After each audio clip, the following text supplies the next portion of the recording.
Kisah Raja Macbeth dari Skotlandia, antara kenyataan dan legenda. Bagian I, anak dari tanah Skotlandia, di sebuah kastil batu yang sunyi, terletak di lembah Moray yang berkabut. Seorang anak laki-laki lahir ke dunia sekitar tahun 910. Namanya Macbeth MacFinlaig, putra dari Mormaer, Finlaig of Moray, penguasa setempat dan salah satu bangsawan terkuat di tanah utara Skotlandia. Ia dibesarkan dalam dunia yang dipenuhi nyanyian para penyair, darah di medan tempur, dan bisikan para dukun yang memuja roh tua tanah Celtic. Sejak kecil, Macbeth telah menunjukkan sifat serius dan berwibawa. Saat anak-anak lain bermain di halaman kastil, ia lebih senang duduk bersama ibunya mendengarkan kisah nenek moyangnya, raja, pejuang, dan orang perempuan. Ia mempelajari cara berbicara seperti pemimpin, menulis dengan tinta tebal dari bulu angsa, dan bertarung dengan pedang tumpul di halaman kastil. Ketika ayahnya wafat, diperkirakan dibunuh oleh sepupunya sendiri, Gillecomgain, yang kemudian menjadi Mormaer Moray. Macbeth menanggung beban dendam dan warisan, tapi ia tidak bertindak gegabah. Ia menunggu, dan pada tahun 1032, ketika Gillecomgain tewas dalam kebakaran misterius, banyak yang percaya Macbethlah dalangnya.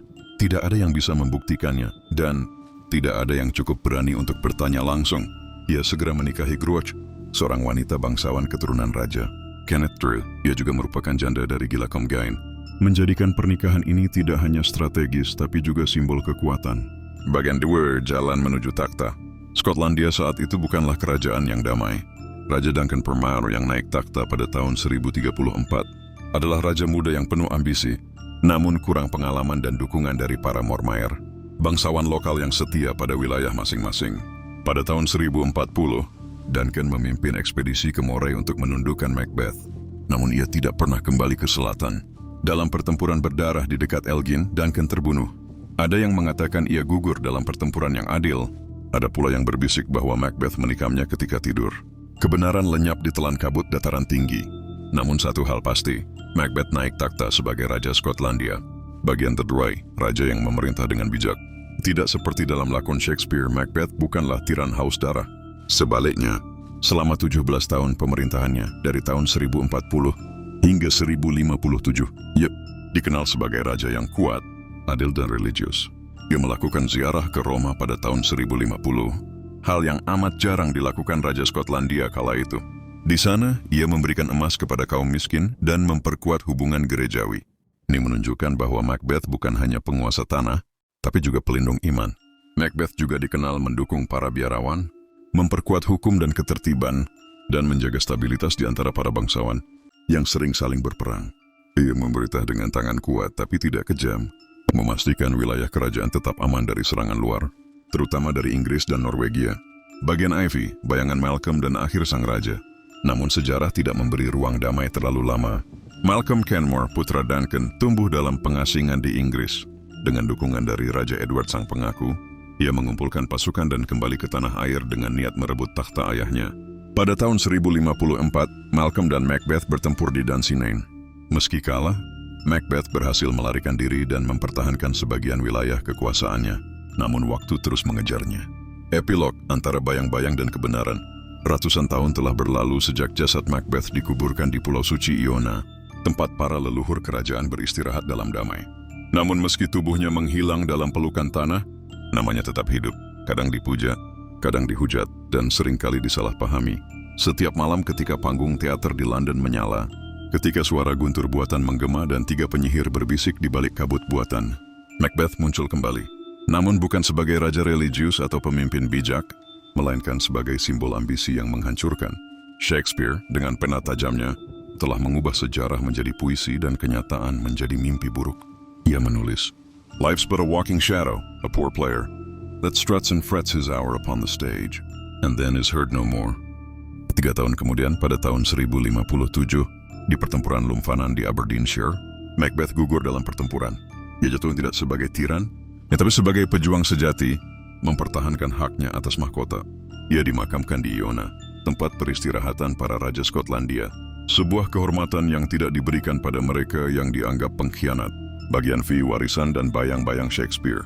Setelah kematiannya, Macbeth digantikan oleh menantunya, Lulak si Bodoh, yang hanya memerintah sejenak sebelum Malcolm Canmore merebut takhta dan menjadi Raja Malcolm III. Namun kisah Macbeth tidak mati bersamanya. Berabad-abad kemudian, seorang penyair Inggris bernama William Shakespeare mendramatisasi hidupnya dalam lakon tragis, Macbeth. Di sana, ia bukan raja bijak, tapi pembunuh berhati dingin, dijebak ambisi dan bisikan penyihir. Cerita itu lebih menjadi cermin ambisi manusia daripada sejarah akurat. Tapi bagi mereka yang mengenalnya lewat catatan sejarah dan naskah kuno, Macbeth adalah raja yang kompleks, pejuang, pemimpin, suami setia dan penguasa dengan visi. Penutup, di antara legenda dan kenyataan, nama Macbeth tetap hidup. Ia adalah bukti bahwa sejarah bisa dibentuk oleh darah, tinta, dan panggung. Di balik drama dan tragedi, tersembunyi seorang raja yang pernah membawa stabilitas bagi Skotlandia, meski hanya sejenak dalam dunia yang selalu bergolak. Kata-kata itu menggambarkan kesia-siaan, namun juga ironi, karena justru lewat panggung itulah Macbeth menjadi abadi. Namun bagi para sejarawan pujangga Gaelic dan rakyat dataran tinggi yang masih menyanyikan lagu-lagu lama di pinggir api unggun, Macbeth yang sesungguhnya bukanlah tokoh tragis semata. Ia bisa dilanda bayangan dari hari di mana pedang dan kehormatan berjalan bersama. Ketika setiap langkah menuju kekuasaan harus dibayar dengan darah dan tekad. Dia adalah lelaki yang kehilangan ayah karena pengkhianatan, merebut haknya dengan keberanian, dan mempertahankan tanah kelahirannya sampai hembusan napas terakhir. Warisan yang tak terhapus. Macbeth meninggalkan lebih dari sekadar kisah yang tertulis di halaman kronik kuno atau dipentaskan di atas panggung teater. Ia meninggalkan warisan yang diam tapi hidup, seperti akar pohon ek tua yang menjalar jauh di bawah tanah, tak terlihat namun menguatkan tanah tempat negeri ini berdiri. Ia hidup di masa ketika Skotlandia belum menjadi satu kerajaan yang kokoh, ketika para Mormaer, para penguasa wilayah, masih lebih setia pada klannya dibanding pada mahkota. Dalam dunia yang penuh fragmentasi dan perang antar bangsawan, Macbeth muncul sebagai sosok pemersatu. Ia tidak memaksakan kekuasaannya melalui teror, melainkan melalui tatanan.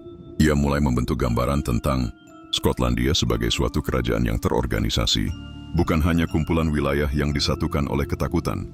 Banyak yang lupa atau memilih untuk melupakan bahwa di masa pemerintahannya, hukum ditegakkan lebih mantap dibanding pada zaman sebelum dan sesudahnya. Jalan-jalan diperbaiki agar para pendeta dan penyair dapat melakukan perjalanan tanpa rasa takut.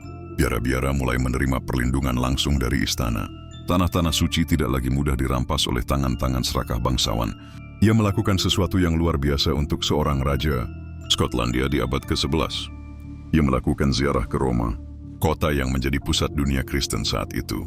Bukan karena tekanan, bukan karena pelarian, tapi sebagai bentuk penghormatan spiritual, tanda bahwa ia melihat Skotlandia sebagai bagian dari dunia yang lebih besar, dunia di mana iman, tatanan, dan kehormatan adalah bagian dari kekuasaan yang sah.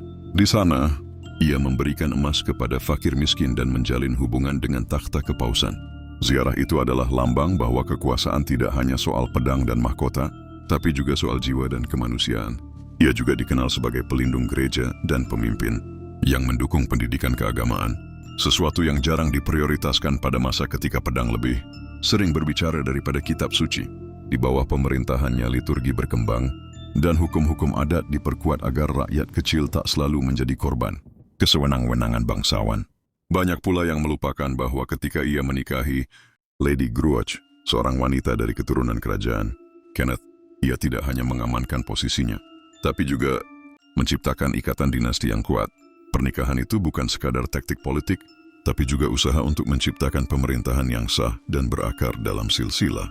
Ia menjadi ayah tiri yang mendukung hak anak tirinya, Lula, yang kelak mewarisi takhtanya, walau hanya sebentar.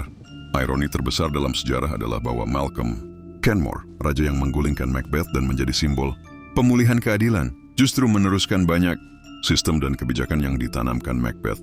Ia tidak menghancurkan fondasi Macbeth karena tahu bahwa fondasi itu kuat dan berguna. Dengan begitu, bahkan ketika tubuhnya telah tiada, bahkan ketika sejarah ditulis oleh pihak yang menang, sebagian dari jiwa Macbeth tetap bertahan dalam cara Skotlandia diperintah. Warisan Macbeth bukan dalam kemenangan, melainkan dalam jejak yang ditinggalkannya di antara retakan waktu. Ia tidak perlu dibela oleh pena para pujangga, karena tindakannya telah berbicara lebih keras daripada naskah manapun. Ia adalah satu dari sedikit raja yang meski tumbang, tetap berdiri tegak dalam ingatan tanahnya sendiri. Akhir dari seorang raja, awal dari sebuah legenda. Malam di dataran tinggi begitu sunyi. Kabut turun pelan, menyelimuti tanah tempat dahulu pasukan Macbeth berbaris. Angin membawa suara nyanyian lama, nyanyian para bard, tentang raja yang dibentuk oleh luka, diberkahi oleh visi dan dihancurkan oleh takdir. Macbeth tidak sempurna. Ia bukan raja suci, tapi ia juga bukan iblis seperti yang dipentaskan. Ia tak adalah manusia, dan dalam kemanusiaannya yang utuh, ia menjadi abadi. Ketika cahaya terakhir padam di langit utara, dan bintang-bintang mulai bermunculan, bayangan Macbeth tetap berdiri dalam diam. Bukan untuk menakut-nakuti, tapi untuk mengingatkan bahwa sejarah seringkali dibentuk oleh mereka yang paling dimengerti paling sedikit. Takhta itu berat bukan karena dot emasnya, tetapi karena beban harapan dan sejarah yang ditaruh di atas bahu seorang raja. Seorang penguasa tidak diukur dari dokun berapa banyak musuh yang ia dapun tumbangkan, tapi dari berapa hukum yang ia tegakkan dan berapa banyak dot jiwa yang ia lindungi. Ziarahku ke Roma bukan untuk menunjukkan kekayaanku, melainkan karena aku tahu bahwa seorang raja pun harus berlutut di hadapan sesuatu yang lebih agung darinya. Aku telah melihat darah tertumpah karena mahkota, tapi baru kusadari, mahkota sejati adalah kedamaian yang dot langka di hati rakyatku. Kekuasaan sejati bukan diperoleh cuma dengan mengangkat pedang tertinggi, tetapi dengan menjaga agar pedang itu tak perlu diangkat. Aku tidak sempurna, aku berdosa, tapi aku tidak pernah berhenti mencoba menjadi pelindung bagi tanah ini, meski tanah ini terkadang tidak menginginkanku.